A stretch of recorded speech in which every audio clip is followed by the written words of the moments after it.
So you have a cheeseburger roll, and it keeps rubbing on your gas tank, scuffing your paint. Today we're gonna do paint correction. I'm gonna show you how to do it in simple, easy steps. Let's get cracking.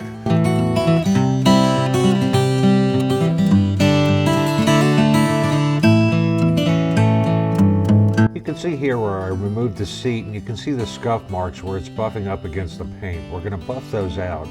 And up here on the gas tank from the cheeseburger roll, you can see the terrible scratching of the paint surface and clear coat on the Vivid Black.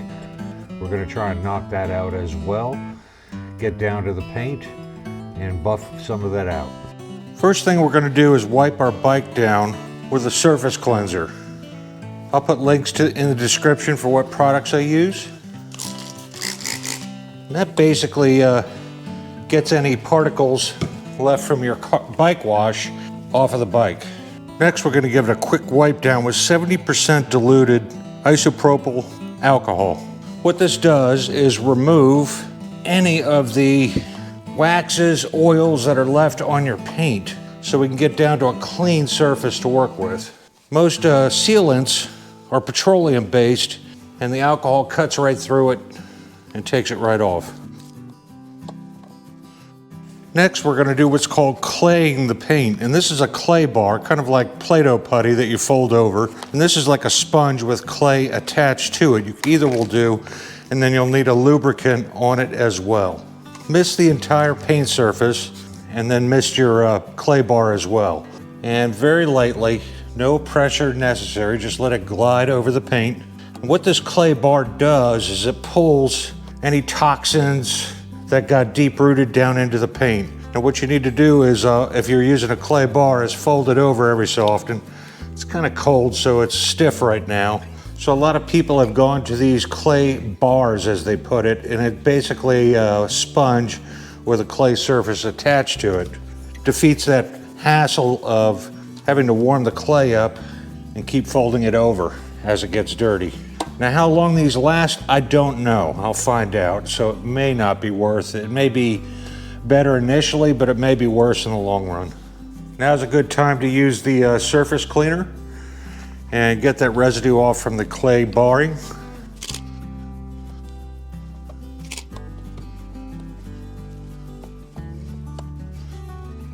In this case, I'll be using an orbital buffer. It moves at a very slow pace and it's adjustable on speed.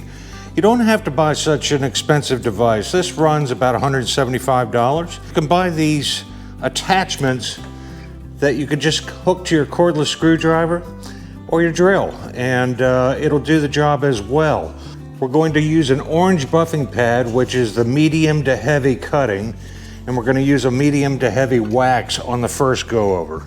Stuff I'm using is called V36. It's sold by Chemical Guys. I'll put a link in the description down below. And this is a cutting polish. Used with that medium cutting pad, it'll get the trick done nicely.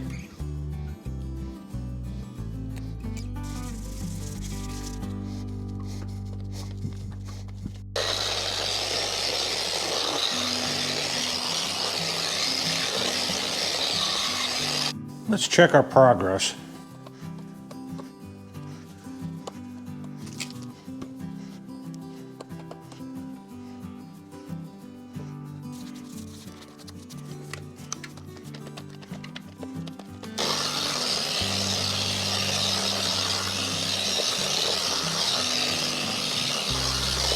And we'll wipe her down and check our progress again.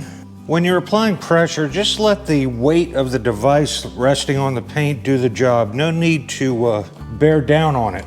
Okay, we've finished up with that. Next, we're going to switch to a red pad, which is the ultra soft finishing buffing pad. And we're going to go to a much more mild, this is V38 final grade polish.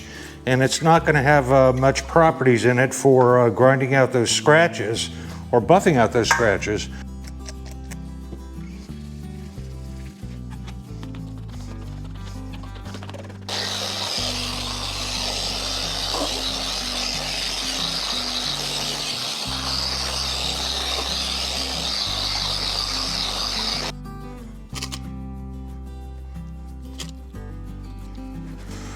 Use a lot of clean rags because they load up pretty quickly with all the chemicals that I'm using.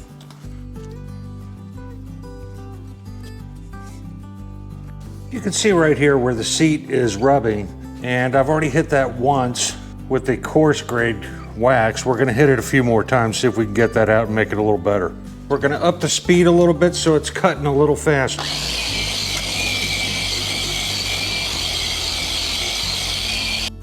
About 95% of it is gone. Let's hit it one more time.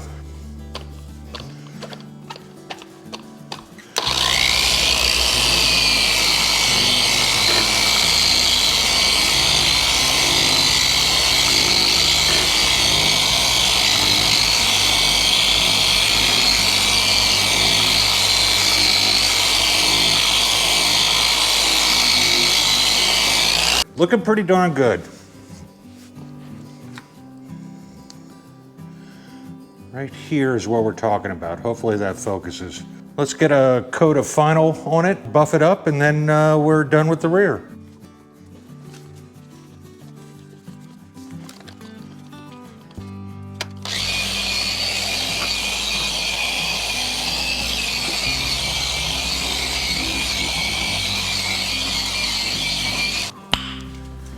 Damn, looks like it just rolled out of the factory. And that, my friends, is paint correction. We're able to bring up some really nasty scratches on the tank and bring it up to a solid shine, and also remove the scuff marks that we're gonna talk about in another video, how to address protecting your paintwork from your seat when you have those scuff marks. Nice reflection in that paint, a lot of depth. Granted, this is just vivid black. If you have a metal flake or something like that, she's just gonna pop. So in closing, if you have the right stuff, yeah, it seems like a lot of stuff, but once you buy it, you'll have 5 years worth of use out of what you got right here. Motorcycles, there's so very few painted surfaces on it that it doesn't take long to correct the paint.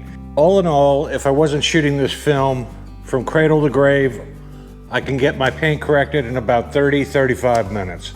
Doesn't take long at all. So just remember, clean your bike, wash it, then hit it with 70% isopropyl alcohol. Use some clay lube, use a clay bar, one of the two that I'll link down below. Wipe it down, get those impurities out of the paint. Wipe it down with the clear spray to get the clay lube off. Then hit it with the, and then we bump it up to the final polish, and that's the V38 with the super soft red pad. And I had to up my RPM some to get some of those hairline scratches out of there. We got it all out. It looks like it rolled out of the factory. I'm super excited about that. Now where I'm going with this is my next shot. This little, ever hear of the ceramic coatings? That little bottle of stuff right there is $75. It's supposed to put a like armor cover on it, and we're gonna give it a try and see how it does here on Kraken's Garage. Maybe a winner, maybe a stinker, we'll find out. Before I put my seat back on, I'm gonna put some 3M. Ever hear the term clear bra? I'll link to this product down below as well. We're gonna lay a cover of that across here so that my cheeseburger burrito roll that I'm working hard on here, right here, isn't gonna damage the paint any further. We'll do a separate video on how to apply this onto your gas tank and rub areas from where your seat are to protect your finish on your paint. And you'll keep that luster for many years to come on your motorcycle. I hope you enjoyed today's episode, and we went over the basic steps. I'll link down below all the products that I use. There's many other great products out there as well. You don't have to use what I'm using. And I hope it helps you out. Don't get discouraged if your paint gets scuffed up. You can bring it back to life very easily with minimal amounts of effort and make it look like it's gonna pop as soon as you see it in the sunshine. If you have a cheeseburger roll, maybe a New Year's resolution is try and get rid of that cheeseburger roll or donut roll or ice cream roll, whatever your vice is in life. Haven't been doing much riding here at Kraken's Garage. We've been under snow for the last couple of days, and it just doesn't end there once the snow is gone because they salt the roads here in Virginia. If you ride in that salt dust gets all up in your bikes and it'll rust and pit your rims, any exposed aluminum parts, things of that nature. So it's gonna be a little bit before I can get back to moto vlogging and maybe some history runs and things like that, and doing some road tests of products. So thank you for everybody who keeps hanging in there with my how-to videos and being patient with me until I can get back on the road. Thank you. I hope you learned something today. If you like this video, give it a thumbs up. If you didn't like it, give it a thumbs down. If you want to see more in the future, hit that subscribe button right down there in the corner. and go riding, folks, because it's good for you. And I'll see you in the next one.